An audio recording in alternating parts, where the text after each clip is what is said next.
Once the city's civic center was completed, the Free Church met there until completing its sanctuary in 1960. A year earlier, Holy Apostles had expedited their search for a permanent home by moving an existing sanctuary built half a century earlier from Fort Pierce by barge in an event that was reported in Life and Popular Science magazines. In 1959, the Pilgrim Church, now known as the Wesleyan Church, was formed. The congregation initially met in the Civic Center. The pastor, who was also a builder, built the sanctuary and the parsonage by himself with the aid of many members across Cinnamon Drive from the city's Civic Center. This was followed by the First Baptist Chapel of Satellite Beach, now Our Father's House, in 1962 on Cassia Boulevard next to Surfside Elementary School. The next year, Our Savior Lutheran Church began meeting in the Civic Center before moving into its sanctuary on South Patrick Drive at the northern city limits. In 1964, the First Methodist Church of Satellite Beach began holding services with 113 members in its new parsonage. The first services in a permanent assembly building were held in 1966 with 430 people attending. They had a garden club, and Betty D. Aker was the president, and her husband was a councilman. And then they had all the Hedgehog girls. They were all a part of that. They had speakers come and kind of help them out. You know, it's like me at the high school. Sure, I've been there 26 years, and how would I expect a student to know a posy from a weed? We did have a nice garden club, which eventually then became the Beautification Board. But along came a couple of people who started what was called the Federated Women's Club. And that started in 1964 with Glennis Holmes and Jenny Pecora. And we used to do a lot of Percy's errands, like running from house to house to get collections that he was asked to take care of. And we ended up doing it. I don't know whether he picked out the Lions Club the way he did us, but we got together as a group to form our Lions Club. It was a community effort. Percy was the instigator and got quite a few. I guess we had 30 of us together. That's what you had to have at that time to form a club. The whole council was a member of the club then. But the average age was 26 years old. Percy Smith, of course, was our charter president. Sergio was closed on Tuesdays. We met on Tuesday. So he gave us the restaurant on Tuesday, and Mary cooked for us. And in that small restaurant, I was president during the time we met there. We stuffed as many as 90 members at dinner. And when Mary cooked for you, your plate was piled like this, and Mary made sure you finished your plate before you left. She was a mother to that place. No business over here, no nothing. And we built the station where the lawnmower shop's at now. And what's the Cove Restaurant, we built that, I built that in '57. We worked on both of them, but Percy Hitchcock owned the service station. He leased it to the Amoco Oil Company. Lou Pavlakis come over from O'Galley and opened up a restaurant over here, which I built where the Cove's at now. That's the same building. It was land and sea at that time. There's been 5 additions put on it. C.G. Rhodes had built some where the VFW is now and all. And he lived in that corner house right there where we put the beauty shop on the side of it. That was the corner of A1A and Park Avenue. Mr. Gandy Rhodes had owned a lot of this land. He owned that up there. He built 4 or 6 houses on the east side of A1A. He built 4 on the west side of A1A after we come here. And he gave those houses to people. That old man was worth $13 million back then. That was in '57. He owned thousands of acres up there where the Space Center's at now. The 58 acres that we live on now, he bought and given to me and my wife. I went to Percy Hitchcock and I asked him if I could accept it. He said no. He said we just couldn't accept gifts like that, Percy did. He's the one that owned the Cove Restaurant. That's who I built it for, Mr. Rhodes. Pavlakis didn't own it. He just rented it from Mr. Rhodes. And if I'm not mistaken, it was some kind of a fundraiser. Percy was great on that. He could get money going very quickly. He said, I pinch a penny, it would turn to gold. We had two big fundraisings to help raise money for the city. One was Percy got Ford Motor Company to donate 57 Edsel, first Edsel made. And we sold raffle tickets on it, and I think we sold about $10,000 worth. And Percy must have bought about $5,000 off. When it comes to drawing time, who won the Edsel? The mayor. Well, Percy had bought half the tickets. It was no wonder he won, but he was too embarrassed to take the prize. Said on Wednesday night, we're going to bring in anybody that wants to come in and auction the Edsel off, and the highest bidder gets it. And I got it for $8,000. Then our second biggest fundraiser was, then we had the golf course, and we still had a little ladies auxiliary and everything and all, and they done a lot of baked goods. We had on Sunday afternoon, Sneed promised him he would come up and put on an exhibition for us.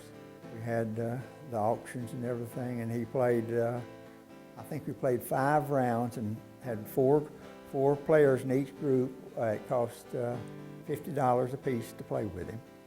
Sneed did give us a hat, his straw hat to auction off, and Lou Pavlakis bought it for, I believe, $150. They always said Sneed hid all his money in West Virginia in tomato cans, so we paid him off in a tomato can. And he was going to open it, and Percy said, "No, you should open it, it's all there."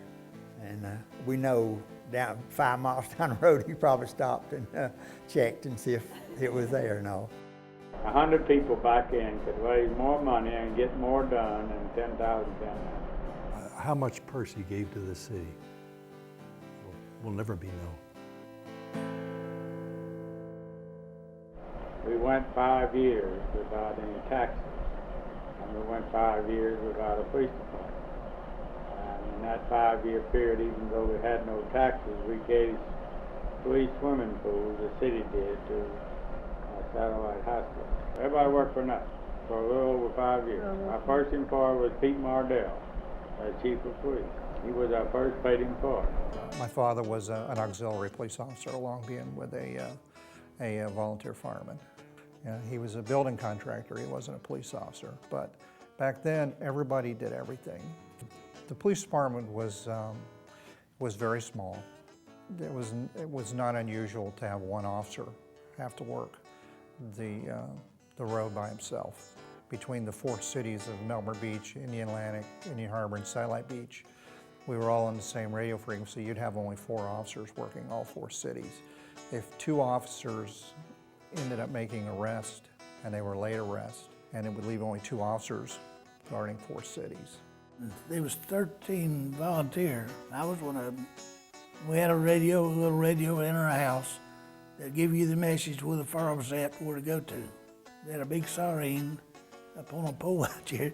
You could hear it for 5 miles. They put up a fire siren, and when the siren went off, the volunteers would flock, and they just seemed to come out of the woodwork, which was quite literally true, because most of them were carpenters or builders, and they may be on the roof of a building putting down shingles or inside hanging doors or whatever. They literally dropped their hammers and saws and ran.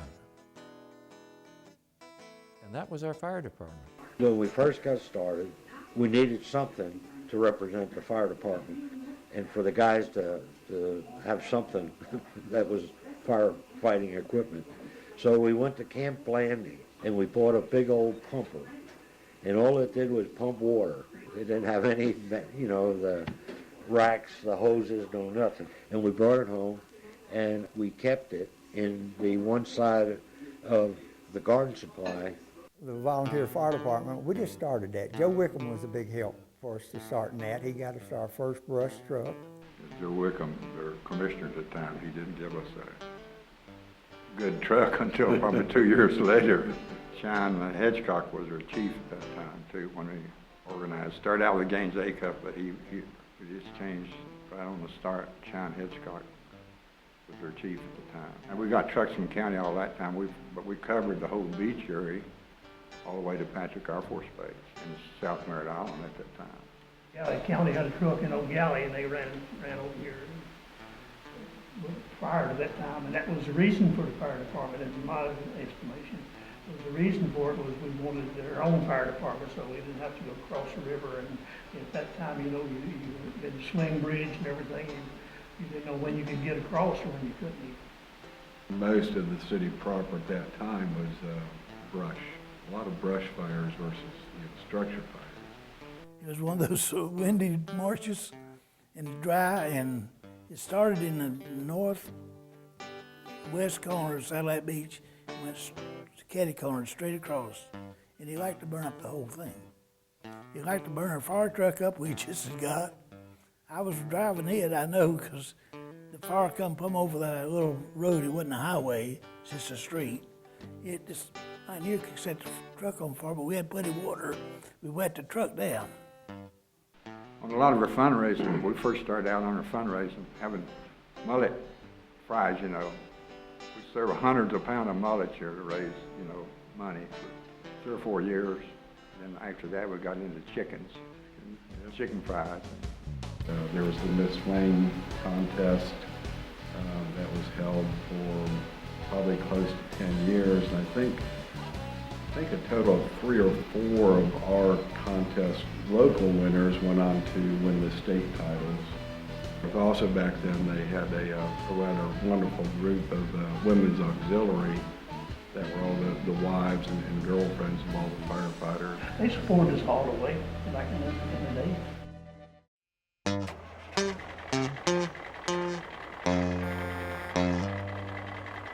Good evening, my fellow citizens. This government, as promised, has maintained the closest surveillance of the Soviet military buildup on the island of Cuba. This government feels obliged to report this new crisis to you in fullest detail. Each of these missiles, in short, is capable of striking Washington, D.C., the Panama Canal, Cape Canaveral, Mexico City, or any other city in the southeastern part of the United States. Russia was coming into Cuba with all these missiles, and we had so long to live, and everybody started moving out of Satellite Beach as fast as they could move out. I was with the phone company at that time, and I'll never forget, I was called out early in the morning, and the boss called me and said, you need to be up at A1A in Indian Harbor. He said, we need to run some lines in there for the government. I said, okay, I didn't know what it was. In very, very few hours, they were in there with bulldozers, bulldozed it flat, set up hawk bases there. We ran phone lines and communication lines in for them. And from our home, there on Poinciana Court in Satellite Beach, we could see the missiles. We could see the top of the missiles that were all aimed a little bit southwest of here. Overnight, Patrick set up 4 long-range missiles. The Army come in there and set up all these emplacements, these anti-aircraft emplacements there. Kids went out there and they just ran up on them, and here's all these soldiers there, ready to shoot down the airplanes. Military trucks going up and down the street. Remember Kennedy's speech on TV. Remember a lot of buildup at Patrick. The Acuffs and I, Gaines and Nita and my wife and my 3 kids, we decided to pull all our money out of the bank and get out of that place. It's too dangerous for us. So we went down and got the money out of the bank and started driving towards Kissimmee, Florida. But the reason I know so much about it, I used to have that little beer joint out on the street there, same location as Breeze through. I'd haul them beer back there after a closing time of a night. But the cops called me one night, taking it back there, and said, you can't sell beer after midnight. And I said, well, I'm not selling, I'm giving it to them. So from then on, I had to give it to them. News come through that Khrushchev had give up, and he's going to pull out the troops. So everybody turned around and went back.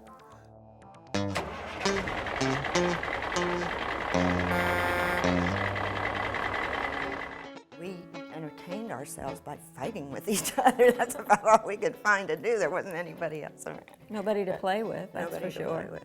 In the 60s, there was not much to do because we didn't have that many kids. I was the first manager of our Little League baseball team, and we had to go all the way down to 8 years old to field the team. We had a group right there on Norwood that we called the Norwood Gang. All the boys were just about the same age, within 1 year. And they all lived within, shouting distance. I do recall that Percy built a building up on A1A. That was a teen club. He gave it to allowed the youth to use it. I'm one to believe that recreation is better than preschool.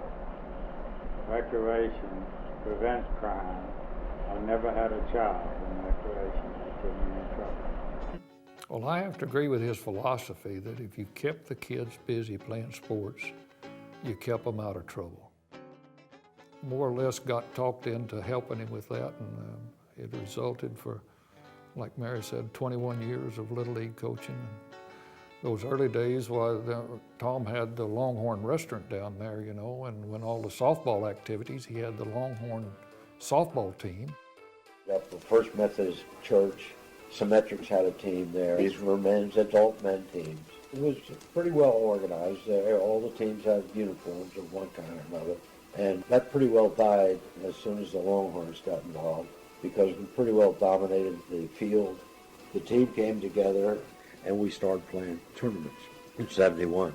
They won the state 71, 72, 73. Percy was really instigated. He had a women's team called the Comets, which his daughter Judy played on, who is in the Hall of Fame for the ASA, which is the American Softball Association. Percy is also in the Hall of Fame. And another player on that team was Nancy Oldham, who's also in the ASA Hall of Fame. How come you met Percy Hedgecock? Well, I think most people would know that no Percy, it would definitely be at a ball field. And it was.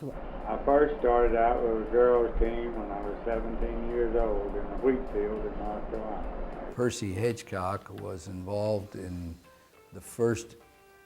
putting a bid in on the first youth softball tournament, national tournament in 1971.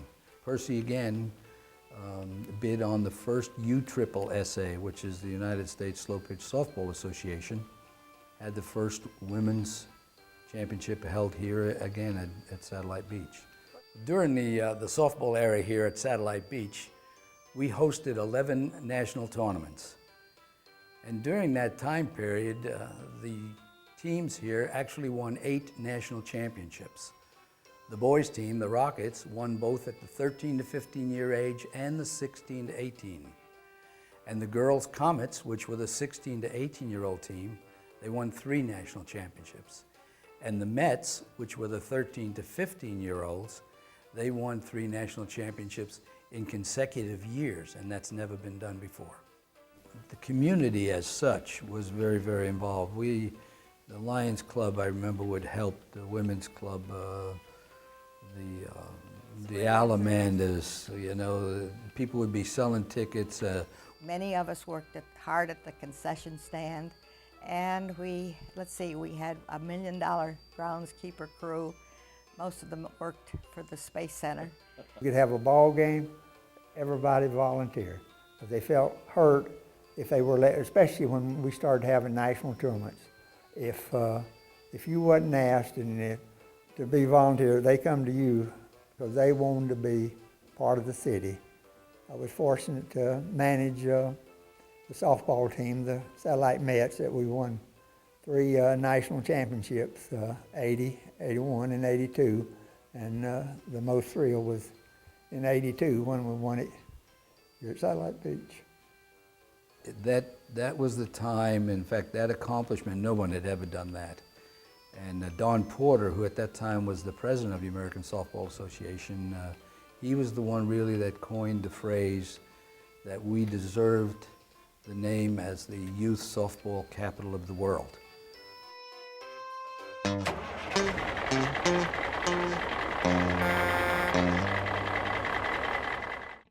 Percy and Reg used to get together and talk, and Percy and Reg agreed that the main job for a mayor in this town was to bury all the dead dogs.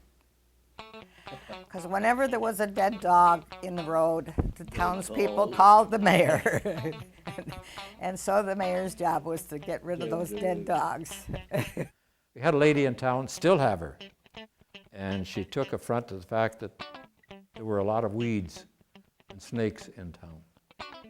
And she took off after Percy and said, "We can't allow this." So she kind of twisted his arm a little bit, and they ended up taking the city tractor and driving around town into these empty lots and mowing them.